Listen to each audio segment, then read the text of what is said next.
Sebab tu korang jangan suka cakap besar. Jom dengar. Kisah kali ni dikirimkan oleh saudara Aiman. Begini kisahnya. Masa zaman belajar dulu, Aiman ada seorang kawan bernama Faris. Dan Faris ni, dia ni bekas budak sekolah tahfiz. Tapi perangai dia ni memang boleh tahan. Sembang dia bukan main kencang. Antara ayat yang paling tak boleh belah si Faris ni cakap adalah, kalau aku jumpa lah hantu yang tak ada kepala, aku boleh siap tolong carikan lah kepala dia. Punyalah nak tunjuk ke orang yang dia ni tak takut benda-benda mistik. Okey, tempat dia orang belajar ni ada satu dewan bangunan kuliah yang desain dia nampak klasik gila. Dan bagi Aiman, suasana klasik dekat kawasan tu kalau malam memang lain macam. Bila sunyi lagilah, feel dia bukan biasa-biasa. Ramai juga yang pernah diorang cakap ternampak kelibat-kelibat dekat kawasan bangunan dewan kuliah tu. Dan antaranya kelibat hantu tak ada kepala yang macam si Faris ni belagak tadi. Okey, nak dijadikan cerita, satu malam tu diorang ni ada kelas dekat situ, kelas malam. Lepas kelas semua orang pun gerak balik dorm. Tapi si Faris ni gerak lambat sikit sebab dia nak siapkan juga nota dia dekat situ. Jadi dia kena jalan sorang-sorang untuk balik ke asrama. Aiman pula dah selamat balik kat bilik. And time tu dia tengah main phone. Tiba-tiba tuk tuk tuk tuk tuk tuk. Tuk tuk tuk tuk tuk tuk tuk tuk. Pintu bilik Aiman diketuk kuat gila. Terkejut dia dan bila dia buka, Aiman nampak Faris depan bilik dia. Faris tengah tercungap-cungap, penuh dekat muka. Mata dia berair dan muka dia pucat lesi. "Weh, kau kenapa weh?" tanya Aiman. Si Faris ni macam nak cakap benda, tapi waktu tu suara dia macam struggle nak keluar. Dan hanya selepas beberapa saat barulah dia dapat bercakap.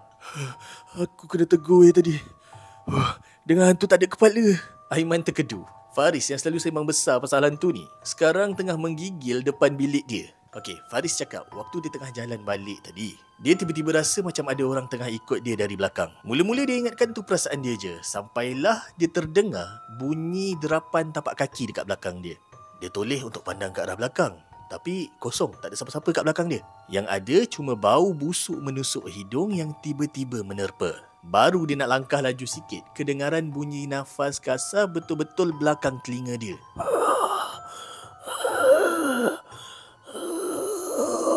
Faris memberanikan diri sikit untuk berpaling ke arah tepi.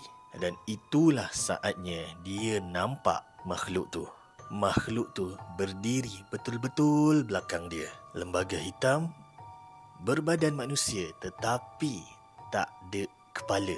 Dia cuba nak ingat segala doa, segala ayat-ayat yang dia hafal selama ni. Tapi waktu tu otak dia blank. Semua ayat-ayat tu macam hilang. Dan mulut dia macam terkunci. Dan akhirnya dia buat sesuatu yang dia cuma mampu buat waktu tu.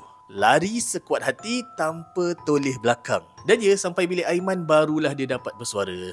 Malam tu si Faris ni tak tidur seorang. Sebab Aiman sendiri pun seram nak tidur lepas dengar cerita daripada Faris tu. Dan malam tu kata Aiman, dia memang ingatlah kata orang tua-tua.